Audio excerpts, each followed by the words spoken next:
Parlementaire, deux fois non, je vais faire très court. D'abord, évidemment, je voudrais saluer et remercier les organisateurs de cette manifestation, au premier rang desquels les bénévoles qui sont mobilisés aujourd'hui d'Alba, mais je sais qu'ils ont été rejoints par de nombreux bénévoles d'autres collectifs ardéchois et d'ailleurs. J'ai vu quelques amis ici qui viennent de très très loin et un peu de toute la France, et donc je suis content que ce lieu, qui est un lieu qui appartient au Parti communiste d'Ardèche, Parti communiste français, ait été mis à la disposition pour un débat démocratique. Et je pense qu'il sera utile, après peut-être que chacun d'entre nous se soit exprimé, qu'il y ait ce débat, cet échange, parce que j'ai cru comprendre qu'il y avait encore beaucoup d'inquiétudes.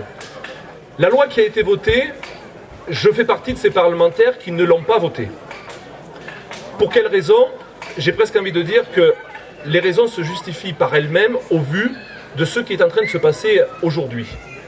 Il y avait dans cette loi un élément sur lequel nous n'étions pas d'accord, c'était sur la notion de fracturation hydraulique, où nous considérions que le terme fracturation hydraulique est un terme technique et pas un terme juridique.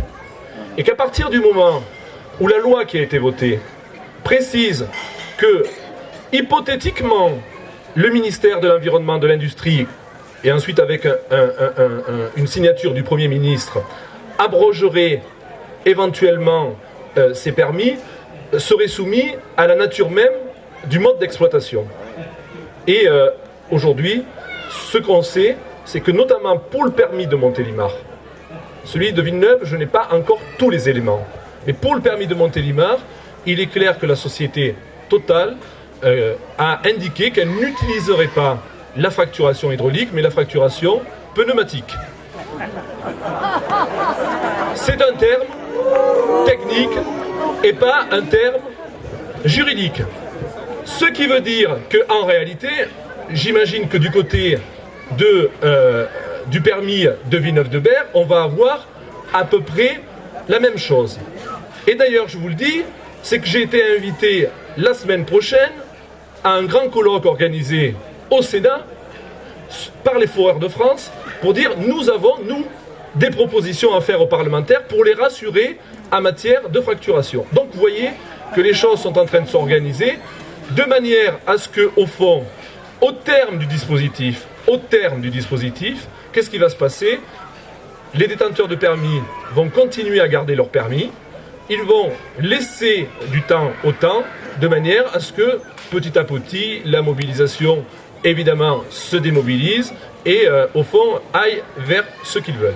C'est la raison pour laquelle, et ça me fait plaisir, parce que, au fond, c'est 9 mois après que j'ai eu l'occasion de poser la première question d'actualité au gouvernement. C'était le 27 janvier dernier. Je pose une question à Kosciusko-Morizet qui me répond « On va suspendre en attendant tout ça ». 9 mois après, le 27 septembre prochain, à l'Assemblée nationale, nous allons déposer un nouveau texte de loi qui sera examiné, enfin le texte a été déjà déposé, qui sera examiné en commission du développement durable.